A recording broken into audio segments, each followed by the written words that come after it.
So,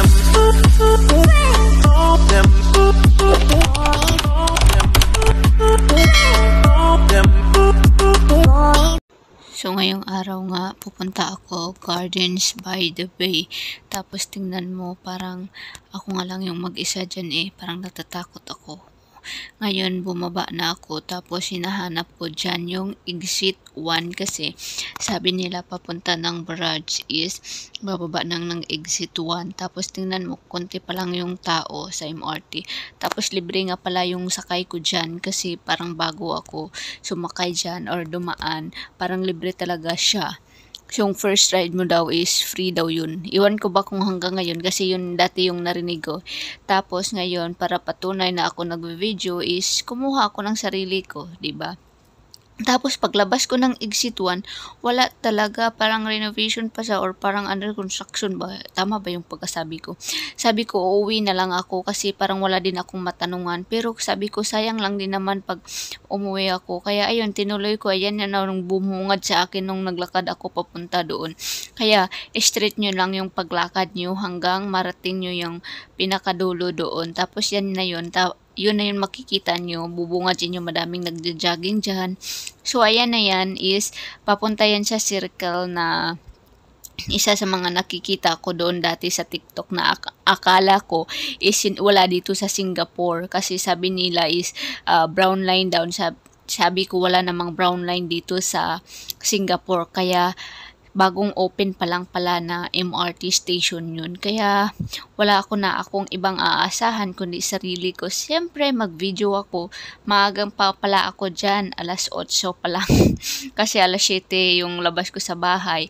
Tapos malapit lang din naman siya sa bahay. So ayan, maganda talaga siya pag doon ka na at pwede ka din dyan magpalipad ng mga drone or meron ka, 'di ba? So dahil wala tayong drone, sige, yung drone ko yung kamay ko.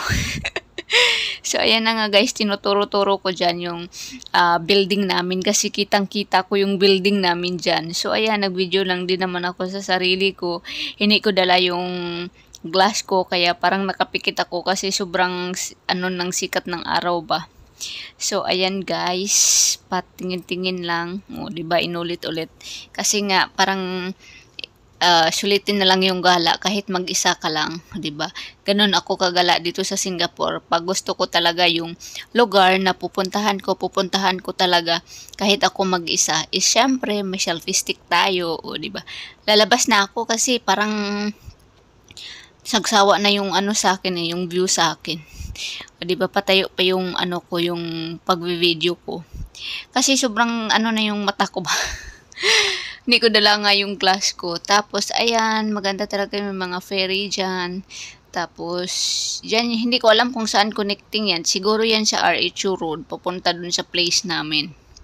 So, ayan, bumaba na ako. Tapos, pagkatapos niyan is umakyat ako sa taas. So, ayan, yung pag umakyat ka sa taas, yan yung bubungad sa iyo. Yung boot ng Marina Bay, tapos Cloud Forest, tapos Ferris Wheel. Ang Ferris wheel na third largest Ferris wheel in the world, o diba? Ganun yan sabi yun yun daw yung third largest Ferris wheel in the world. So hindi ko alam kung saan yung ang first, basta yun na yun. Tapos naglalakad lang ako, di siyempre paggalaw-galaw kasi hindi din tayo magaling mag-video.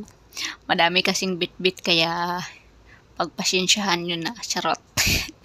So, ayan, tinggalin nyo. Ayan yung binivideo ko dati, yung parang palasyo. Marapit lang kasi sa place namin yun.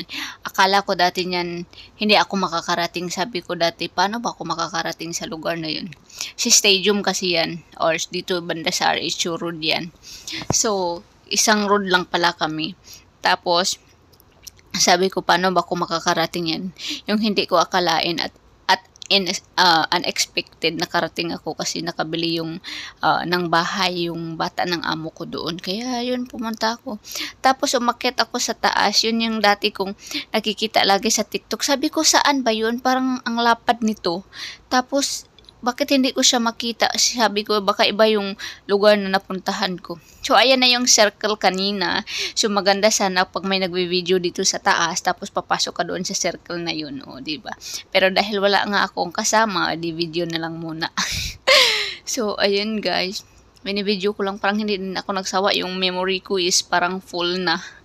O, pero sige pa din para sa aking premiere short. So, ayan na nga guys. Enjoy watching.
Hanggang nagsawa na ako doon sa rooftop ng Marina Barrage, kaya bumaba na ako. Tapos merong way na papunta dito sa Marina Bay na malapit sa Bayfront MRT. Tapos nadaanan ko yung mga cactus na yun. O diba, naka-electric pan pa sila. O, siguro kailangan nila yung malamig na lugar. So, pumasok muna ako dyan. Tinitingnan ko kung ano bang meron dyan at anong makikita dyan. Ano ba yung ka-interest na mga itinanim nila dyan. O diba, yung puno lang naman ng kahoy, parang upuan. So, ayun na nga guys. Pinasok ko lang sa loob kung ano pa ba meron doon. Pero hindi ko naman kilala yung mga halaman na yun. Pero siguro sa ibang lugar meron yan, may halaga. O diba, sa ibang lugar lang may halaga, pero ikaw walang halaga. Charot. So, yun nga guys. Papasok lang ako muna dun sa loob. Tapos, tinitingnan-tingnan ko lang. Maganda dyan mag-picture. Kaya nga lang is mag-iisa ako at tamad na din ako mag-install ng aking selfie stick. Kaya yun, binidyo ko na lang yung sarili ko. Kaya keep watching guys.